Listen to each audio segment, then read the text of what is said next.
it's me, Nikki, and this is my Walmart haul for today. I did go to Aldi's and got all of our groceries, and so if you haven't seen that video,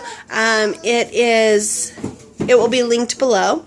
But this is what I got that I didn't get at Aldi's that I just got at Walmart. So not a ton of stuff. I did spend $98. So I got some almond vanilla milk for my daughter. She doesn't like regular milk.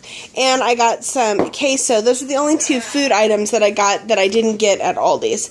I got 40 hangers and some hanger clips for some skirts. They only had the one package, and really I probably need about 6 more packages. We have a ton of skirts around here.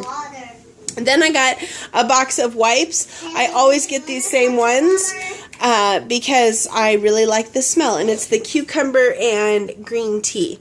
And then I got Jack 3, 6, 9 onesies that are a size 18 months. He only has like 2 white onesies that are 18 months, and the 12 months are just getting too small. And then I got him a package. It's 4 plus 1, so 5 white ones. Then I got him some sippy cups because he is officially bottle free. So we got some sippy cups. I got this huge thing of 36 rolls of toilet paper for the kids' bathroom, and 36 rolls of toilet paper for mine and my husband's bathroom. I got some dishwasher detergent, and normally I make laundry soap, but I just have been out of the habit, and so I picked up the Apple Mango Tango Gain, which is my favorite, and I really like these little fireworks that you throw in there. They really do make your laundry smell really good. And then I got myself a coffee.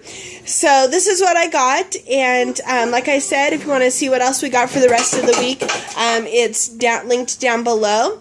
And all of these things, of course, will last longer than a week, but we ran out of all of them at the same time. So if you like this video, go ahead and give it a big thumbs up, hit the red subscribe button below, and I'll talk to you next time. Bye-bye!